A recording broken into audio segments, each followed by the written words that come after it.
The Forge, written by Arthur Rumrill. Chapter 20, Shadows. July 2036, Green Cove Springs, Clay County, Florida.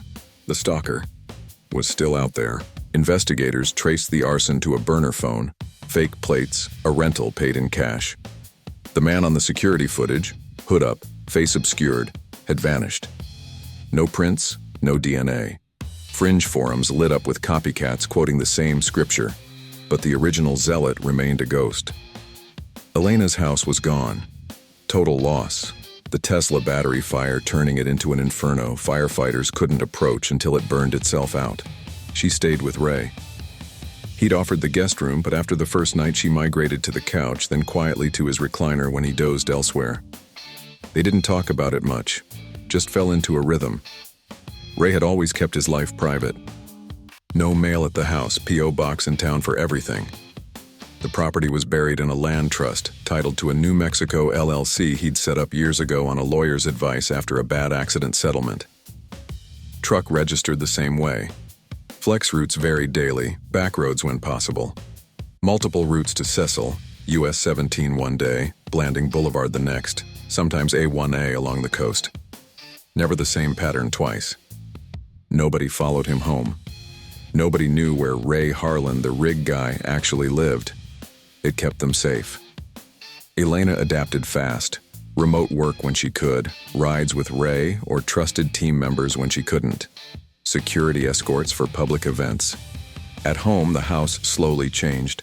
She brought a few salvaged items, a scorched photo frame, her laptop, clothes bought new. Ray cleared a drawer in the dresser, made space in the closet. The sewing room stayed untouched, but the guest room became hers.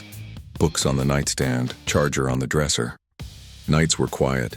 They cooked together, simple stuff, grilled fish, pasta, watched launches on TV, talked about the rig, the next tests, the crude timeline now pushed to early 2037.